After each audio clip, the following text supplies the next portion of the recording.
So good morning guys. तो चलिए start करते हैं आज के यानी कि 8 मई के इंपॉर्टेंट करंट अफेयर्स को। देखिए हमारा पहला और बहुत ही महत्वपूर्ण प्रश्न है ये कि किसे विश्व खाद्य पुरस्कार 2022 से सम्मानित किया गया। तो आंसर होगा सिंथिया रोसेंजवेग को। तो नासा की जलवायु अनुसंधान वैज्ञानिक हैं ये सिंथिया रोसेंजवेग, जिनको वर्ल्ड फूड प्राइज 2022 से अभी सम्मानित किया गया है। उन्हें खाद्य उत्पादन पर जलवायु परिवर्तन के प्रभाव पर उनके द्वारा तैयार किए गए मॉडल के सम्मान में ये पुरस्कार मिला है। 2022 का मिला इन्हें। अच्छा, अगर मैं आपसे पूछूं 2021 का विश्व खाद्य पुरस्कार किसे मिला था, और अगर कल का वीडियो आपने देखा होगा तो कल ही मैंने आप लोगों को बताया था कि 2021 का विश्व खाद्य पुरस्कार किसे मिला था। बताओ फिर क्या आंसर होगा। शकुंतला हरिके थिल्स्टेड को। और खाद्य यानी कि फूड, और फूड की बात है तो 2 डेज आपको याद रखने हैं। वर्ल्ड फूड डे 16 अक्टूबर को मनाया जाता है और वर्ल्ड फूड सेफ्टी डे 7 जून को मनाया जाता है। अभी कल ही हम लोगों ने पढ़ा था अंतर्राष्ट्रीय आहार निषेध दिवस, इंटरनेशनल नो डाइट डे। ये कब मनाया जाता है? 6 मई को मनाया जाता है। तो आपको याद रखना है 2022 का विश्व खाद्य पुरस्कार किसे मिला? सिंथिया रोसेंजवेग को। बाकी अभी 31वां जेडी बिरला पुरस्कार किसे मिला था? नारायण प्रधान को मिला था। सरस्वती सम्मान 2021 का ये मिला था रामदरस मिश्रा को। कौन से नंबर का है? ये भी 31वें नंबर का है, उनके कविता संग्रह मैं तो यहाँ हूँ के लिए। और बोल्ट्जमैन पदक से सम्मानित होने वाले पहले भारतीय कौन बने थे? दीपक धर बने थे। ये नाम भी ध्यान रखिएगा बढ़ते आगे। अच्छा फिर बताइए, अभी हाल ही में विश्व एथलेटिक्स दिवस कब मनाया गया? तो आंसर होगा 7 मई को। तो फिटनेस के महत्व के बारे में युवाओं में जागरूकता फैलाने के लिए और एथलेटिक्स में उनकी भागीदारी को बढ़ाने के लिए हर साल 7 मई को पूरी दुनिया में ये वर्ल्ड एथलेटिक्स डे के रूप में मनाया जाता है। लेकिन अगर मैं आपसे पूछूं वर्ल्ड स्पोर्ट्स डे कब मनाया गया था, तो आंसर हो जाएगा 6 अप्रैल को। और नेशनल स्पोर्ट्स डे 29 अगस्त को मनाते हैं। महान हॉकी प्लेयर थे मेजर ध्यानचंद जी, उनके जन्मदिन को मनाया जाता है। और एक और प्रश्न आपसे पूछना बनता है कि world games athlete of the year award 2021 ये किसे मिला? तो आंसर होगा PR श्रीजेश को। हॉकी प्लेयर है, बेसिकली गोलकीपर है ये, इनको मिला था ये सम्मान। और रानी रामपाल के बाद ये सम्मान पाने वाले ये दूसरे भारतीय बने थे। अच्छा, अब आप लोग काम करिए कि मई में कौन कौन से दिन अभी तक हम मना चुके हैं, ये कमेंट बॉक्स में टाइप करके देखिए और फिर खुद से एनालिसिस कीजिए कि कितने डेज आपको याद हैं, क्योंकि अभी तक डेली मैं आप लोगों को सारे डेज बता रहा हूँ। जब भी डे वाला क्वेश्चन आता है मई के सारे इंपॉर्टेंट डेज मैं आपको खुद रिवाइज करवा रहा हूँ। अब देखिए हम बढ़ते आगे। फिर बताइए, अभी हाल ही में किस राज्य ने vehicle movement tracking system mobile application को लॉन्च किया? तो आंसर होगा हरियाणा ने। तो अभी हरियाणा के जो मुख्यमंत्री है मनोहर लाल खट्टर, उन्होंने रेत और अन्य खनन सामग्री ले जाने वाले वाहनों को ट्रैक करने के लिए एक मोबाइल एप्लीकेशन लॉन्च किया। उसी का नाम है vehicle movement tracking system mobile application. तो इस एप्लीकेशन का इस्तेमाल हरियाणा के सभी जिलों में अलग अलग चेक पॉइंट पर किया जाएगा। किस लिए किया जाएगा? रेत या फिर दूसरी खनन सामग्री ले जाने वाले ट्रकों को, वाहनों को ट्रैक करने के लिए। अब बात यहाँ पे हरियाणा की है, तो ये रहा मैप में हरियाणा। देखो हरियाणा की कैपिटल क्या है? चंडीगढ़ है। और आप जानते हो चंडीगढ़ में भारत का सबसे ऊंचा एयर प्यूरिफायर टावर भी लगा था। और चंडीगढ़ की ही है हरनाथ संधू, जो 70वें मिस यूनिवर्स का खिताब जिन्होंने जीता था। यहाँ के मुख्यमंत्री है मनोहर लाल खट्टर और गवर्नर कौन है? बंडारू दत्तात्रेय। आप जानते हो अभी खेलो इंडिया यूथ गेम से उसका 4था संस्करण ये कहाँ पे होगा? पंचकुला हरियाणा में, जिसका मैस्कॉट है धाकड़। उसके अलावा अभी जो 12वीं senior mains national hockey championship हुई थी भोपाल मध्य प्रदेश में, उसको हरियाणा ने जीता है तमिलनाडु को हरा करके। और अभी हरियाणा सरकार ने ही मुख्यमंत्री बागवानी बीमा योजना के लिए फसल बीमा पोर्टल को भी लॉन्च किया था। और अभी भारत में सर्वश्रेष्ठ निजी अस्पताल का पुरस्कार किसने जीता? मेदांता, ये गुरुग्राम में है। और अभी 35वां सूरज कुंड अंतर्राष्ट्रीय शिल्प मेला 2022, ये भी मार्च में इसका आयोजन हुआ था। कहाँ पे? हरियाणा के फरीदाबाद में। इसमें थीम स्टेट था जम्मू कश्मीर और पार्टनर कंट्री भागीदार देश कौन सा था? उज्बेकिस्तान था। अभी हरियाणा ने ही मातृशक्ति उद्यमिता योजना को भी शुरू किया था। और भारत का पहला वर्ल्ड पीस सेंटर ये कहाँ पे स्थापित होगा? तो याद रखना गुरुग्राम में। और गुरुग्राम की बात है तो याद रखना भारत का पहला हेली हब ये किस शहर में स्थापित किया जाएगा? तो गुरुग्राम में ही। इंटरनेशनल सोलर अलायंस का हेडक्वार्टर कहाँ पर है? तो गुरुग्राम में ही। देश का पहला ग्रेन एटीएम कहाँ पे स्थापित किया गया? तो गुरुग्राम में ही। भारत का पहला मत्स्य पालन व्यवसाय इनक्यूबेटर ये गुरुग्राम में ही लॉन्च किया गया था। और अभी गुरुग्राम की पहली महिला पुलिस आयुक्त कौन बनी है? कला रामचंद्रन बनी है। और गुरुग्राम के लिए बेटी बचाओ बेटी पढ़ाओ के लिए ब्रांड एम्बेसडर कौन बनी थी? तनिष्का कोटिया बनी थी। इनका संबंध किस खेल से है? ये भी याद रखो, शतरंज प्लेयर हैं, ये चेस प्लेयर हैं। और क्या आप जानते हो जो बेटी बचाओ बेटी पढ़ाओ अभियान है इसे पानीपत हरियाणा से ही शुरू किया गया था। कब? 22 जनवरी 2015 को। और जो पानीपत है ना, इसको बुनकरों का शहर कहा जाता है। तो ये सारे पॉइंट्स ध्यान रखिएगा। बढ़ते आगे।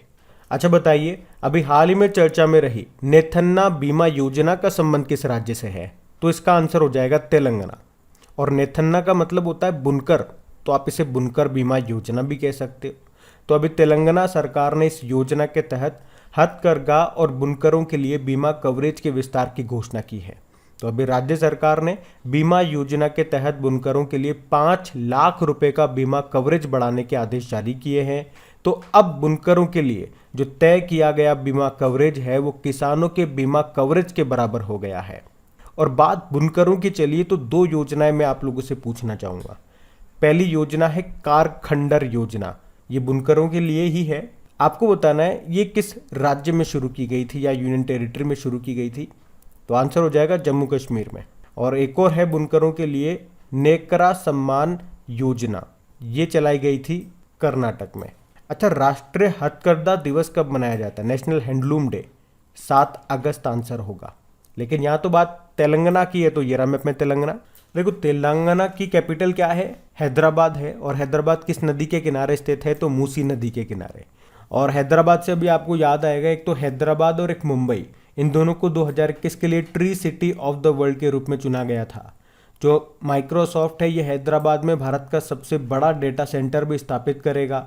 और हैदराबाद में ही स्टैच्यू ऑफ इक्वलिटी का उद्घाटन किया था प्रधानमंत्री नरेंद्र मोदी ने। ये संत रामानुजाचार्य जी की 216 फीट ऊंची प्रतिमा है और ये दुनिया की दूसरी सबसे ऊंची बैठी हुई स्टैच्यू है। और भारत का पहला ओपन रॉक संग्रहालय कहाँ पे खुला? हैदराबाद में ही। और भारत का पहला ट्रांसजेंडर कम्युनिटी डेस्क कहाँ पे खुला? हैदराबाद में ही। और आपको याद है ना, हैदराबाद को भारत में मिलाने के लिए कौन सा ऑपरेशन चलाया गया था? ऑपरेशन पोलो। यहाँ के मुख्यमंत्री हैं के चंद्रशेखर राव और गवर्नर कौन है? तमिलिसाई सौंदरराजन। इनके पास एडिशनल चार्ज भी है पुडुचेरी के लेफ्टिनेंट गवर्नर का। और भारत के जो 39th वर्ल्ड हेरिटेज साइट है वो है रामप्पा मंदिर, ये आपको तेलंगाना में ही मिलेगा। और 40वीं वर्ल्ड हेरिटेज साइट धोलावीरा है जो आपको गुजरात में मिलेगी। और बथुकम्मा त्यौहार जो कि फूलों का त्यौहार है ये तेलंगाना में मनाया जाता है। हुसैन सागर झील आपको यहाँ पे मिलेगी। मृगवानी नेशनल पार्क हो गया, अमराबाद टाइगर रिजर्व हो गया, ये आपको सब यहीं पे मिलेंगे।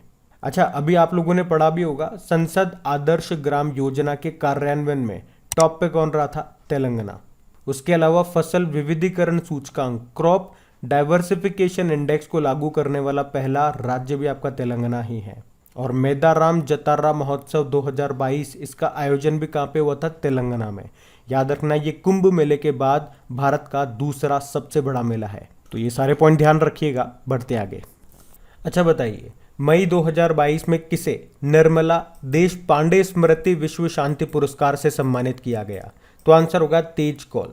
तो रिटायर्ड जनरल तेज कौल को अखिल भारतीय रचनात्मक समिति ने निर्मला देश पांडे स्मृति विश्व शांति पुरस्कार से सम्मानित किया। अभी तो जनरल तेज कौल को ये सम्मान उनके विभिन्न अतुलनीय प्रयासों और पाकिस्तान के साथ शांति स्थापित करने और कोरोना काल में की गई मानवीय सेवाओं के लिए ये सम्मान मिला है।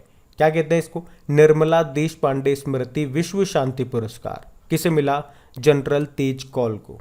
बाकी अगर मैं आपसे पूछूं कि अभी व्हीटली गोल्ड अवार्ड किसे मिला, तो आंसर होगा चारुदत्त मिश्रा को हिम तेंदुए के संरक्षण के लिए। जबकि अभी व्यक्तिगत श्रेणी में कुष्ठ रोग के लिए अंतर्राष्ट्रीय गांधी पुरस्कार मिला था डॉक्टर भूषण कुमार को। और 2022 का सुभाष चंद्र बोस आपदा प्रबंधन पुरस्कार व्यक्तिगत श्रेणी में मिला था विनोद शर्मा को। ये नाम भी ध्यान रखना। बढ़ते आगे। चलिए बताइए, मई 2022 में कौन 8000 मीटर से अधिक ऊंची 5 चोटियों को फतेह करने वाली पहली भारतीय महिला बन गई है? तो आंसर होगा इसका प्रियंका मोहिते।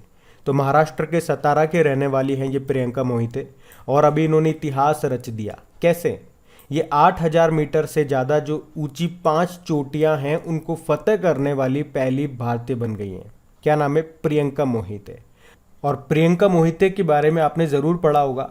हमने जब पढ़ा था कि जो नेपाल में है माउंट अन्नपूर्णा, इसको फतेह करने वाली ये पहली भारतीय महिला पड़ी, तो उसको फतेह करने वाली ये पहली भारतीय महिला बनी थी, तब आपने इनका नाम ज़रूर सुना होगा। अच्छा, ये जो नाम लिख रहा है ऋत्विक श्री, ये आंध्र प्रदेश के हैं, इनकी उम्र 9 साल है।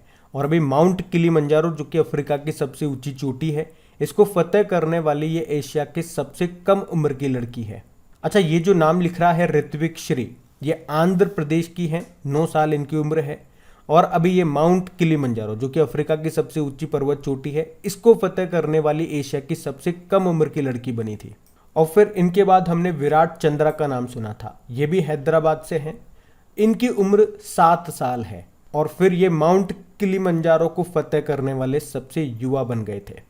और अभी हम लोगों ने पढ़ा था कि माउंट एवरेस्ट जो कि एशिया की सबसे ऊंची पर्वत चोटी है, इस पर चढ़ने वाली पहली अश्वेत महिला कौन बनी थी? तो आंसर होगा सराय खुमालो, ये साउथ अफ्रीका की हैं। अच्छा, वैसे तो बहुत सारे नाम यहाँ पे आप पढ़ते रहते हो कि आज ये चढ़ गए, आज वो चढ़ गए, लेकिन 2-3 नाम आप ज़रूर याद रखना। जैसे कि माउंट एवरेस्ट को फतेह करने वाली पहली भारतीय महिला का नाम क्या है? तो आंसर होगा बछेंद्री पाल।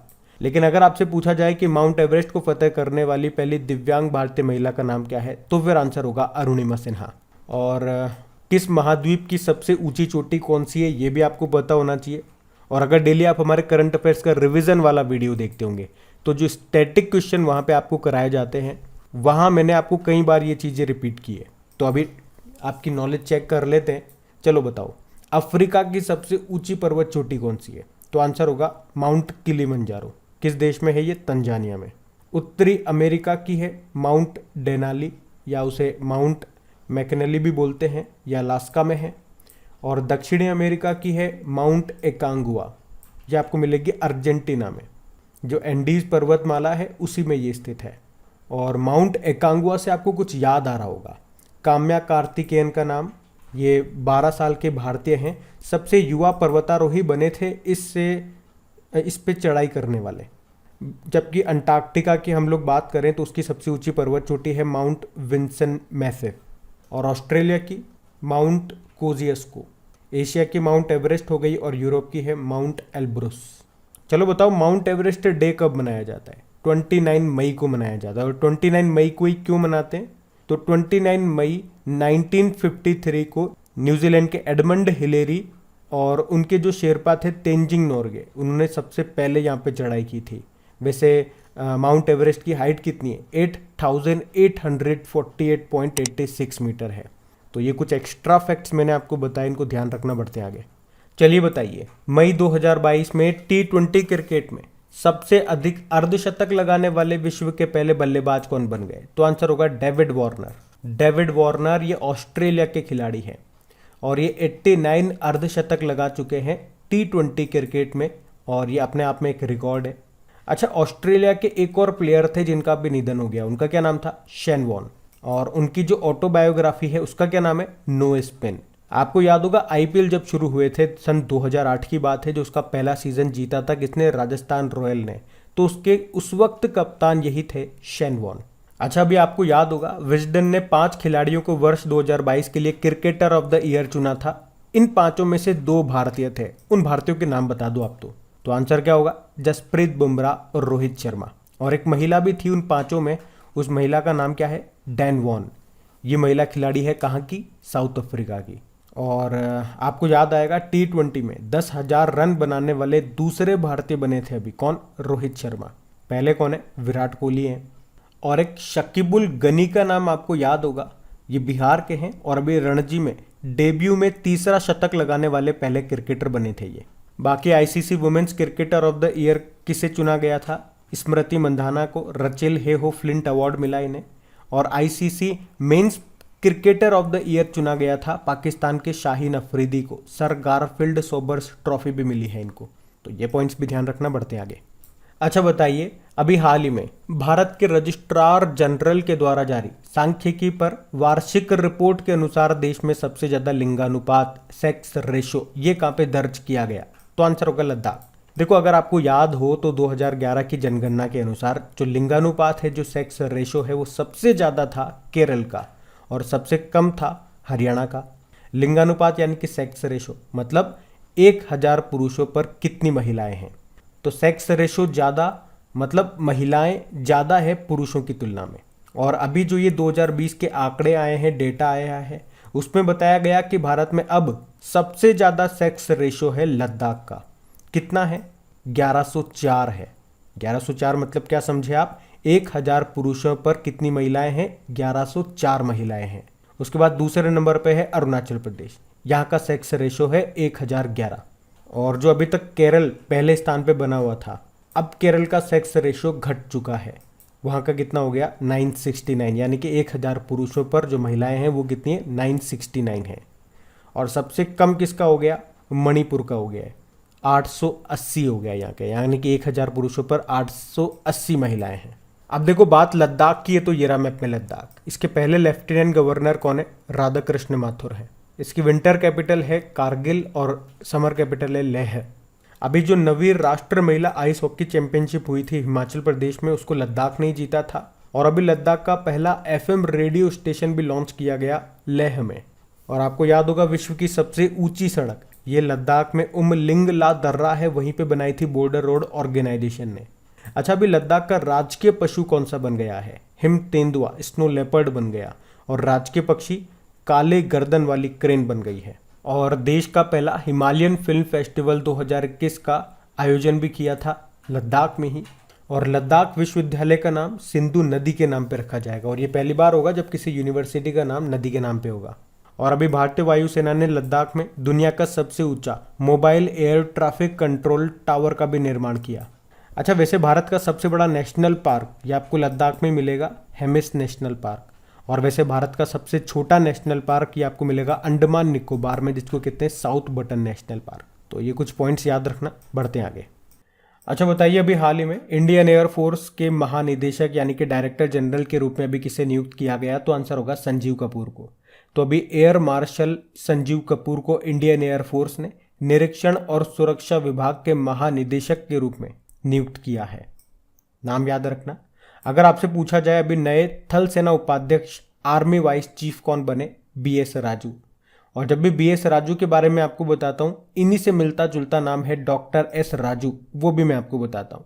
अभी जियोलॉजिकल सर्वे ऑफ इंडिया के अध्यक्ष बने थे ये। चलो आप कमेंट बॉक्स में टाइप करके बताओ, अभी जियोलॉजिकल सर्वे ऑफ इंडिया की पहली महिला निदेशक कौन बनी थी? बाकी मनोज पांडे आप जानते ही हो, नए आर्मी चीफ बन गए हैं मनोज मुकुंद नरवणे की जगह। और वैसे हमारे एयर चीफ मार्शल कौन है? आर हरि कुमार है। और नेवल चीफ हैं विवेक राम चौधरी। और एयरफोर्स डे कब मनाया जाता है? 8 अक्टूबर को। और आर्मी डे मनाते हैं 15 जनवरी को। और नौसेना दिवस 4 दिसंबर को। बढ़ते हैं आगे। चलिए बताइए, मई 2022 को परिसीमन आयोग ने केंद्र शासित प्रदेश है जम्मू कश्मीर, उसके लिए कितने विधानसभा क्षेत्र रखे हैं? तो परिसीमन जो आयोग होता है, इसका काम क्या होता है? तो किसी राज्य के अंदर कितने विधानसभा क्षेत्र होंगे, कितने लोकसभा क्षेत्र होंगे, ये तय करना इसका काम होता है। तो आपको बताया अभी लेटेस्ट जम्मू कश्मीर से लद्दाख अलग हुआ था। तो अभी जम्मू कश्मीर के परिसीमन के लिए एक आयोग बनाया गया। किसकी अध्यक्षता में? रंजन प्रकाश देसाई की अध्यक्षता में। तो मैंने क्या बोला, फिर से सुनो। जम्मू कश्मीर में परिसीमन के लिए यानी कि सीटों के निर्धारण के लिए जो परिसीमन आयोग का निर्माण हुआ है, किसकी अध्यक्षता में हुआ है? रंजन प्रकाश देसाई की अध्यक्षता में हुआ है। और अभी इन्होंने अपनी रिपोर्ट जारी की है और उसमें इन्होंने क्या कहा कि जम्मू कश्मीर में टोटल 90 विधानसभा सीट होंगी, जिसमें से 43 तो जम्मू में होंगी और 47 कश्मीर में होंगी। और इनमें 9 सीटें जो होंगी ये एसटी के लिए रिजर्व हैं। और टोटल 5 संसदीय निर्वाचन क्षेत्र होंगे। तो आपको तो ज़्यादा डिटेल में नहीं जाना, ये सीटों की संख्या आपको याद रखनी है। टोटल विधानसभा सीटें कितने हैं जम्मू कश्मीर में? 90। 43 तो आपकी जम्मू की और 47 कश्मीर में। बढ़ते आगे। अच्छा बताइए, मई 2022 में जीतो कनेक्ट 2022 का आयोजन ये कहाँ पे किया गया? तो आंसर होगा पुणे में। तो अभी महाराष्ट्र के पुणे में जैन पवेलियन में इसका आयोजन किया गया अभी 6 से 8 मई तक। ये है जीतो कनेक्ट 2022। ये दुनिया का सबसे बड़ा ग्लोबल ट्रेड समिट है और अभी प्रधानमंत्री नरेंद्र मोदी जी ने इसका उद्घाटन किया। और यहाँ पे जीतो का मतलब क्या हो गया, फुल फॉर्म क्या हो गई, जैन इंटरनेशनल ट्रेड ऑर्गेनाइजेशन। अच्छा, जैन जैसे ही मैंने बोला होगा आपके माइंड में कुछ क्लिक कर गया होगा। अभी जो खेलो इंडिया यूनिवर्सिटी गेम्स का दूसरा संस्करण हुआ था कर्नाटक के बंगलुरु में, जिसका मैस्कॉट वीरा था, तो उसमें पहले स्थान पे जैन यूनिवर्सिटी ही तो है। तो वहीं से आपके माइंड में ये क्लिक करा होगा जैन। और इसको याद भी रखना आसान हो जाएगा। अगर आपके मित्रों में कोई जैन है तो अब उसको बोल देना कि जैन साहब आप तो पहले नंबर पे आ गए, तो इससे चीजें आपको याद भी रहेंगी। तो अब हम लोग बात कर लेते हैं कल के वीडियो में पूछे गए प्रश्न के उत्तर की। तो कल के वीडियो में आपसे पूछा था कि अभी मई 2022 में किस फुटबॉल क्लब ने 35वां स्पेनिश लीग खिताब जीता, तो इसका आंसर होगा रियल मैड्रिड। आप सभी ने प्रश्न का बिल्कुल सही उत्तर दिया है। और गाइज, अगर सेशन अच्छा लगा है तो लाइक करके शेयर जरूर कीजिएगा। मई महीने के पहले वाले वीक का पहला वाला पार्ट आ चुका है, सेकेंड वाला पार्ट आज आ जाएगा। उनकी क्विज लगा लीजिएगा और पीडीएफ भी आपको मिल जाएगी आपके क्रिक एग्जाम एप्लीकेशन में। क्विज से याद आया, इन सभी क्वेश्चन का क्विज भी अपलोड कर दिया गया है आपकी क्रिक एग्जाम एप्लीकेशन पे। वहां जाइए, इनकी प्रैक्टिस कीजिए, पीडीएफ भी आपको वहां पे मिल जाएगी। और सेशन अच्छा लगा है तो लाइक करके प्लीज सपोर्ट जरूर कीजिए, शेयर जरूर कीजिए। Thank you. अब ये रहा आज का आपका होमवर्क प्रश्न।